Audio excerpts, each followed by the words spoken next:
Who likes to talk about things they were wrong about? Not me, certainly. But without that humility, it can be difficult to learn new things, especially today. There's so much provably false garbage being presented as fact, it's very tempting to just settle into your existing opinions and hope for the best. But as someone once said, hoping is not a strategy. So here we go. I was wrong about gender ideology. Many years ago, I lived in a section of Philadelphia that they called, and still call, the Gabor Hood. In this part of the city, the clear majority of people were gay. It was a nice neighborhood, safe, friendly, economically successful. I had a great time there. My personal experience with this community was quite positive. The residents didn't seem to care what people thought about them, and they did not seem to hold people's dissenting opinions against them. I don't know if this has changed today. I fear it probably has. But these anecdotal experiences led me to be resoundingly indifferent when the issue of gay marriage came up. Let them do what they want, I thought. Does it really matter? The answer now is quite clearly yes, it did matter. When I would occasionally hear people talk about this issue being the slippery slope toward a massive culture war, I really didn't listen. My personal experience had not prepared me for what was to come. It was inconceivable to me that this community that I'd always known as benign and self-sufficient would lose its mind to such an extent that men were no longer men, women were no longer women. This was not dress up and fetishes anymore, but a deeply held belief that you could change your gender as often as you changed your mind. And more ominously, those who did not share this deeply held belief were to be hated, punished, and if possible, jailed. It happened quickly and with such ferocity that I, for one, was caught completely off guard. And in retrospect, they were right and I was wrong.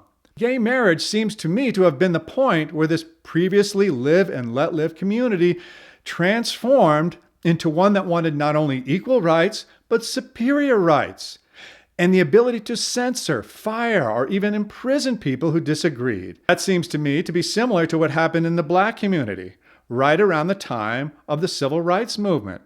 After, at long last, erasing decades of unequal treatment under the law, the leaders in this community decided that equal treatment wasn't enough, that unequal treatment in their favor was a necessary thing. They said at the time it would be temporary. 50 years later, we now know better. Thing I was wrong about, number two, and actually I say the jury is still out on this one, but in all likelihood, my prior opinions about free speech are likely to prove erroneous.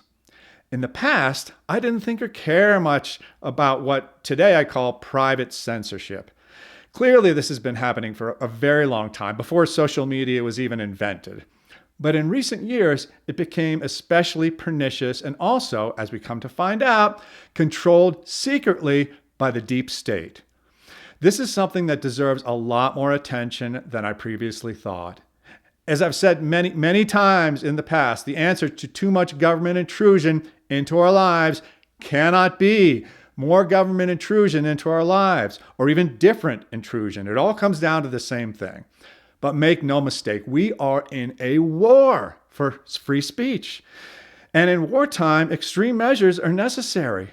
I absolutely am not advocating for government involvement in this, but I am advocating for radical defense of free speech on our terms. Any media outlets that we control should have no compunction whatsoever about excluding stories that leftists are pushing. The mainstream media, particularly the New York Times, formerly the most credible news organization in the world, has become nothing more than a mouthpiece for leftist dogma. They're not going to change. They are not going to retreat. Neither should we. Third thing I was wrong about, COVID vaccines. Now, anyone who watches this channel knows that I have been a very vocal opponent of any sort of vaccine mandates, COVID or otherwise. But I see now that I gave the pharmaceutical and medical industries way too much credibility in determining what our national response to COVID should be. I believe I've also been clear that there should never have been any national response to COVID, and that the free market instead of billions of government dollars, should have determined our response. But even the basics of these industries' so-called findings of fact were so wildly incorrect that the efficacy of the vaccines, the likelihood of transmission, the dangers to young people. Now, I think it was obvious to everyone, even from the outset, that the dangers to young people were minimal. Nobody ever really bought that. And I think that that's one of the things that brought their whole house of cards down on their heads. My level of respect for the medical industry as a whole was completely and utterly dismantled by COVID. But you know what they say, fool me once, shame on you. Fool me twice, shame on me. They will not fool me again. And I would advise everyone to take the same attitude. And I would further advise everyone to trust no one. No one except yourself and your own thorough and objective analysis of the facts. And among the people that you definitely should not trust are specifically the ones who are telling you to trust no one.